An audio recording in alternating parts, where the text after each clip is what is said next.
Okay, so one, this is a film review so big, so massive. I spent so much time gathering the clips, gathering the way I wanted to order these clips and what I wanted to talk about in these clips, that this film review is going to be broken into two parts. So one's going to drop today, and the other part's probably going to drop tomorrow morning.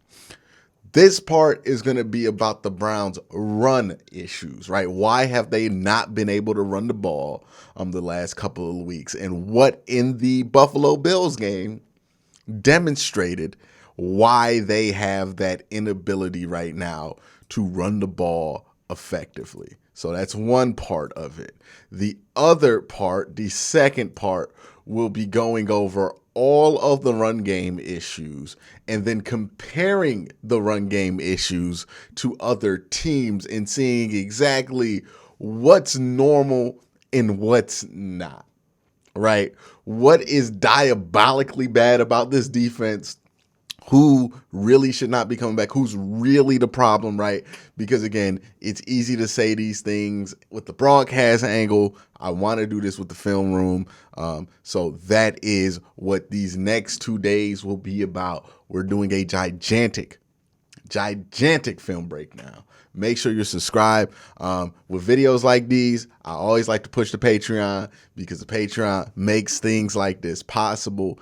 So make sure you sign up for the Patreon if you enjoy the content and want to make sure you see more of it. That being said, let's get into this film breakdown. And the first thing I want to point out, since we're talking about this Buffalo Bills game, is the missed opportunities.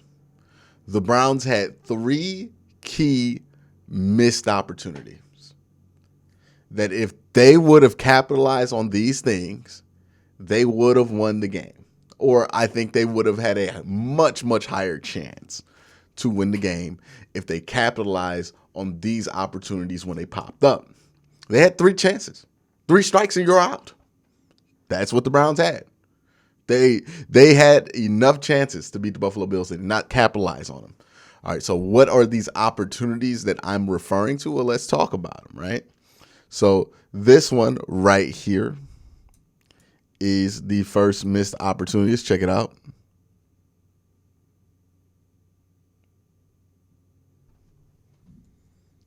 Boom.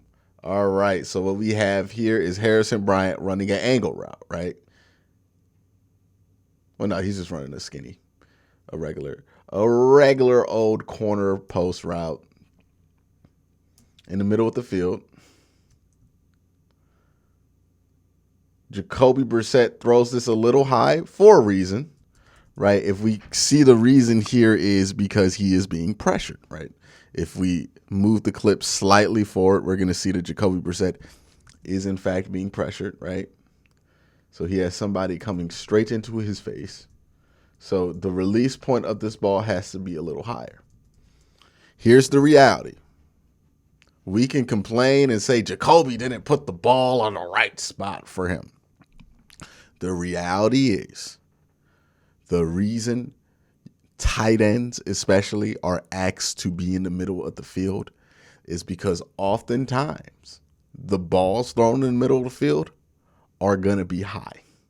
And you need your tallest, lengthiest receivers in the middle of the field, right? You can run a little drag or some mesh with some small receivers, absolutely. But when we talking about really getting into that intermediate area of the field, it's often big wide receivers, big ass tight ends that you want to put in that area because the ball sometimes got to be thrown high because there be pressure there, right? When you go to the edges, those guys can be a little bit smaller because you have more passing space available to you. It's easier to get a passing lane outside of the pocket because you're not fighting through that. But in the middle of the field, you need some big receivers, right?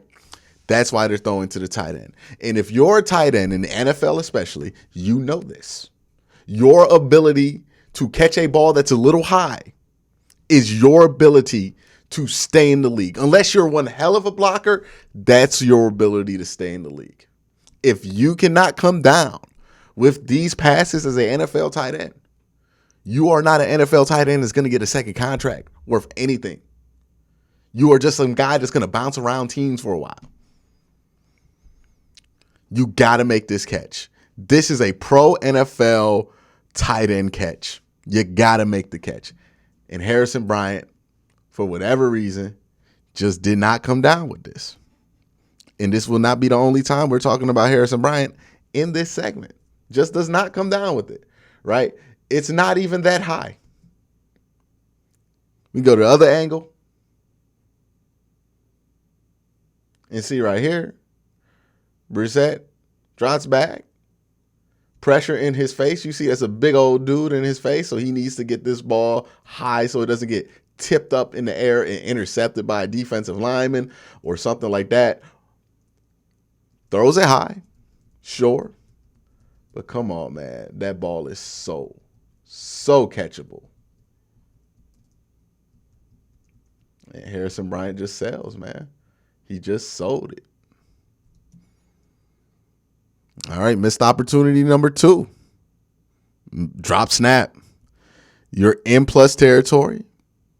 You're driving well. I think Kareem Hunt had his best drive of the game.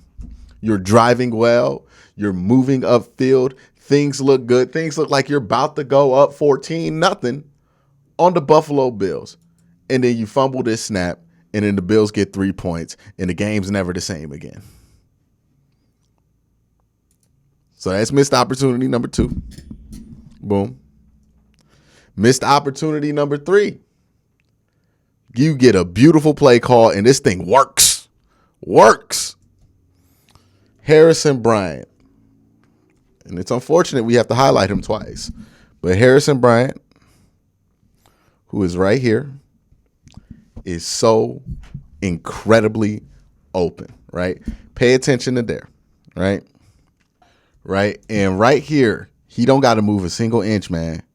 Like maybe some baby steps once the ball gets thrown, but he really does not need to move here. And for whatever reason, he keeps drifting further and further back.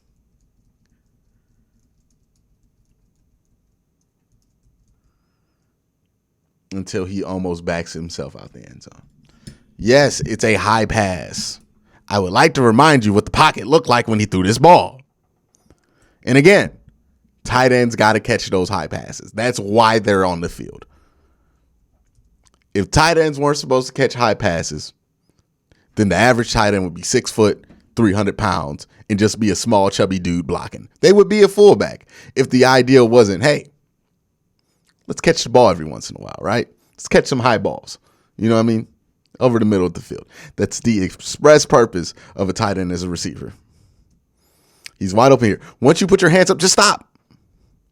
Instead, he throws this, and instead of just trying to jump up and catch it, maybe he's afraid of a hit. Maybe he's afraid of it getting contested, but he backs up until he's out the damn end zone. Missed opportunity. 3 strikes, you're out. That was the Browns' 3 strikes for that game. That's why they lost the game. 3 strikes, you're out. If you playing a team that's better than you, like the Buffalo Bills, and you don't capitalize on the opportunities that are in front of you, especially when you have 3 of them, you're not going to win the football game. 3 strikes, you're out. By the way, after that play was a blocked Cade York field goal, so what should have been 7 ends up being nothing. So many trips to the red zone, ended with nothing. 3 strikes, you're out. 3 strikes, you're out. That's why you lost. All right, let's talk about this run game. The run game is interesting because in some ways, yes, it is who you would think it is that messed up, but in other ways, man, somebody you didn't expect. Wyatt Teller wasn't really great in this game, who's usually pretty good.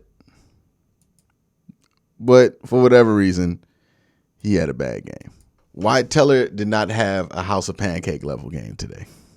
Well, yesterday or Sunday, right? He just didn't. This was a bad effort for Wyatt Teller. You can see Wyatt Teller. You know where he lines up, 77. He goes up against 92. Doesn't really do a great job of holding his ground. He's giving up ground, but he's giving it up slowly. but that's going to affect Nick Chubb's angle here. That angle effect makes Nick Chubb, who does cut late, and this is the second week in a row we've talked about this, cuts late. He runs into his own guy. And what was a crease, right? There was a crease here. Jets doing a good job backside. What was a crease here in an arm tackle that he had to break through becomes a full-on tackle and becomes a 3-yard gain.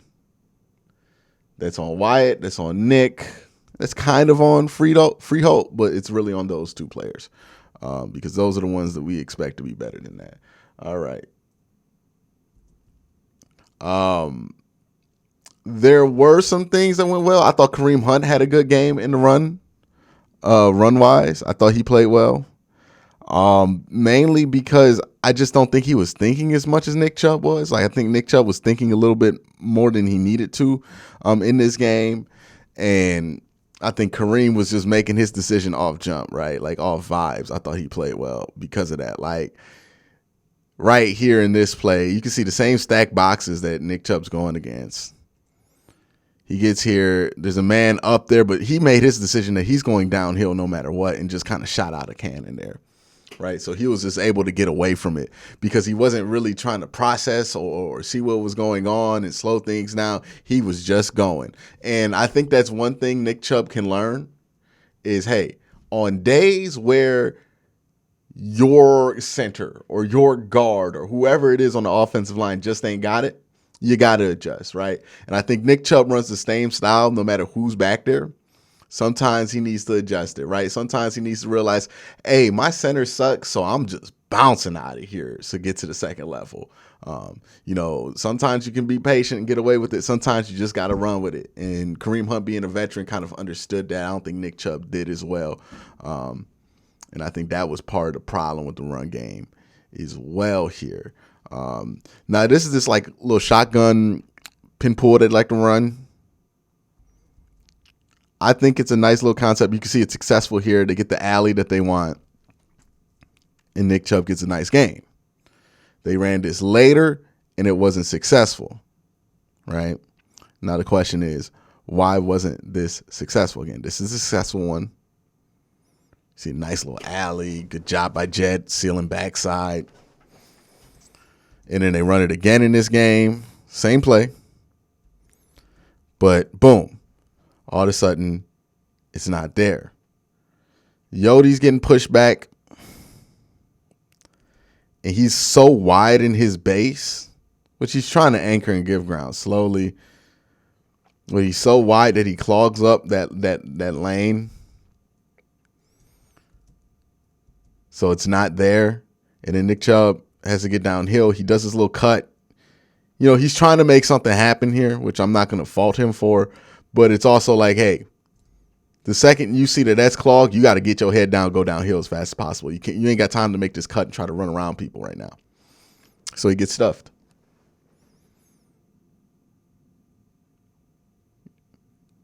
It'd been great if this worked. They would have funneled that to the second level. It would have been money. But it just didn't work on the line of scrimmage. All right, but Wyatt Teller, I say had a bad game because these next three plays kind of demonstrated. Watch Wyatt Teller here. He just kind of just gets beat badly by 91. Play doesn't even have a chance. Wyatt's back's turned like the second he gets free. So there is that. And then boom. Another Wyatt Teller play here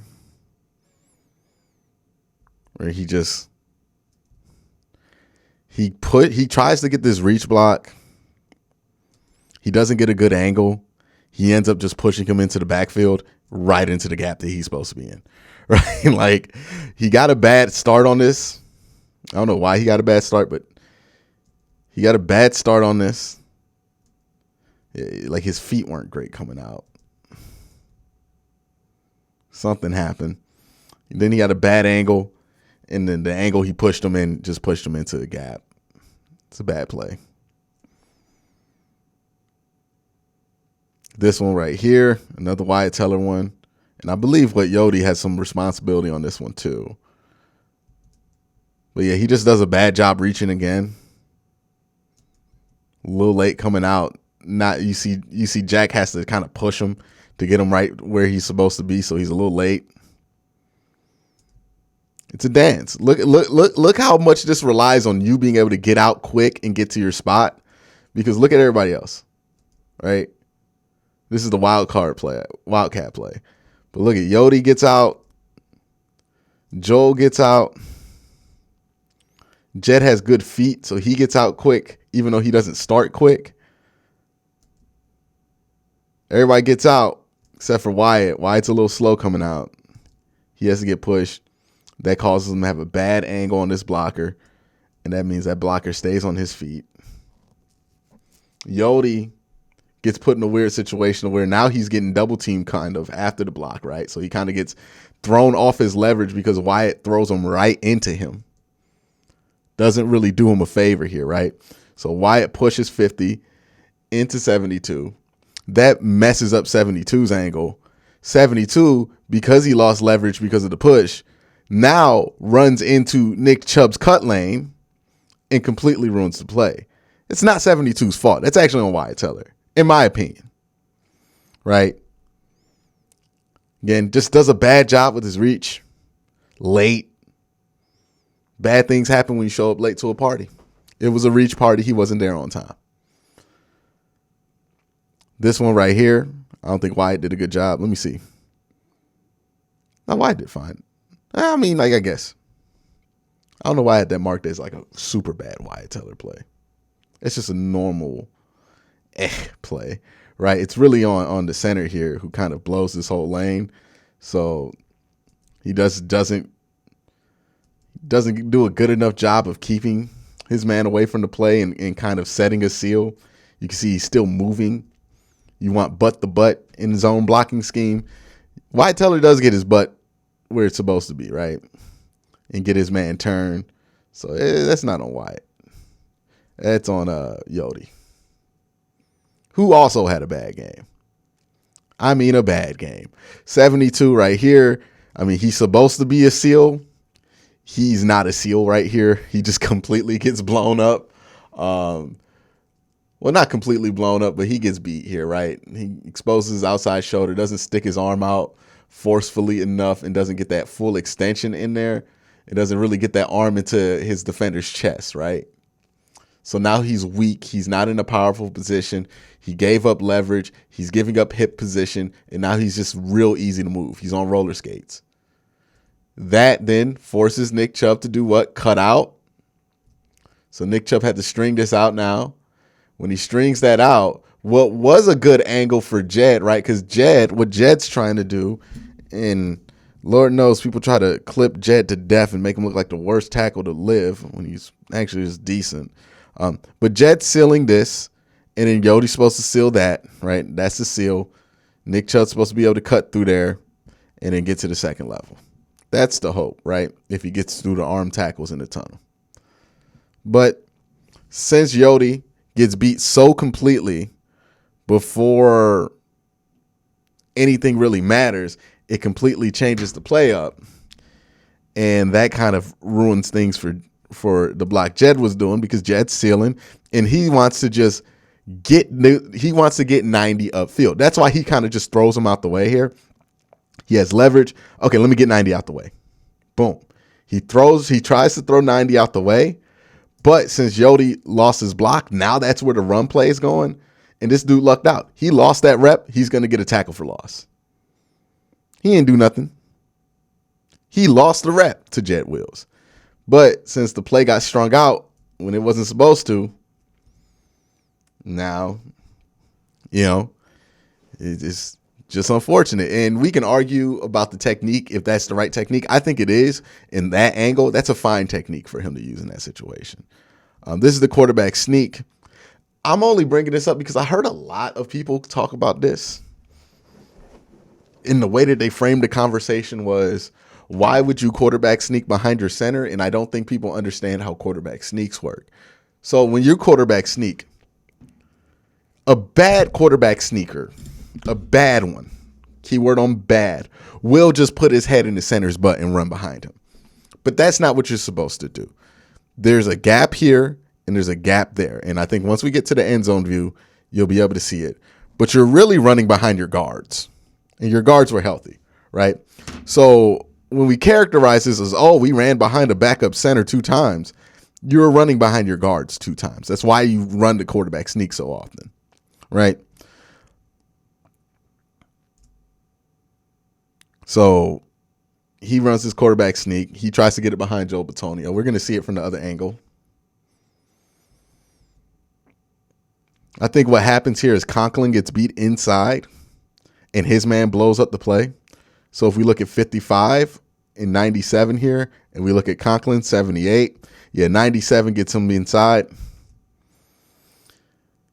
And then that allows him to get the hips of Brissett before he's able to make that second effort and then force him lateral.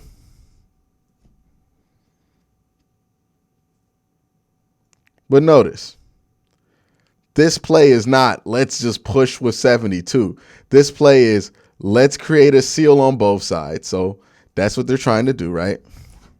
They're trying to create a seal on both sides with these 2 guards. So they're going to try to sandwich these 2 guys together by down blocking on both of them, right? And then we're going to create a crease.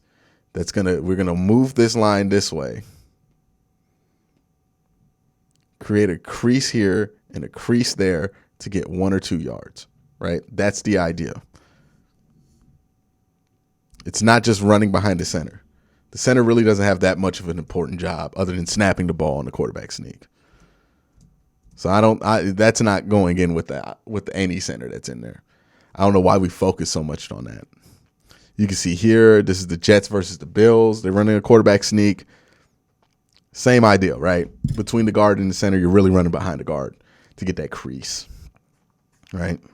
It's not just straightforward. It's a step to the right or left and then a tunnel. You see that tunnel? I know we've seen it when he's done the quarterback sneaks, but that's what the quarterback sneak is about. It's about getting into that tunnel. It's not following the center. And then we'll see on the second quarterback sneak here. This just got blown up. I think they played this interestingly where they just overloaded one side and said, we'll just get behind. And they did. They won that bet, and they were able to win inside as well. Right? Look at the push that they get here. I think 99, is that Star Lutuwele? Whoever that is, 99, does a great job here of just holding and anchoring down that double team. Right? When Wyatt and Yodi come in, he just anchors that, man, and he wins that rep. And then the same thing happens here on the other side with Joe Bitonio trying to get under 90. 90 does a good job anchoring in on that, not giving up any ground. 97. They played it well. I'm fine with the play call. I was fine with it when they called it. I'm not going to sit here and say, oh, it's terrible now because of it not working, right? Like, I think that's pretty goofy to do. If you were fine with it in the moment, and if it worked or not, then you should be fine with it even if it doesn't work. That's a fine play call. I know people are going to be upset about it, but I'm okay with it. I don't think the backup center being in there really mattered for that play call, especially when you're so good at those quarterback sneaks. But that's it for this film breakdown for today. There will be another one tomorrow where we go over the run defense issues. Let me know what you think in the comment section below. What do you think has been the run defense's one offense's problem? Me personally, I feel like you've had some bad performances in back-to-back weeks by some players that don't normally have bad performances. I think that'll correct itself. I think injuries have definitely played a part. Yodi just looked unprepared and the game plan wasn't prepared to have a backup center in, rightfully so. I think next week they'll do some more double teams and they'll help him out. If he's at center, he'll be fine. He'll be able to live out there. But I'm not really worried about this team's ability to run the ball. It's not like teams are doing anything crazy to stop you. They're not running bare front. They're not running like 9 people on the line of scrimmage. It's the same stuff that you were able to have success on early in the year. It's just now you don't have the bodies because when you run the ball a lot, you injure a lot of your offensive linemen, and now we're going through that process with the Browns. So that's probably why the run game has slowed down. Let me know what you think in the comment section below. Y'all have a great day. Have a good night.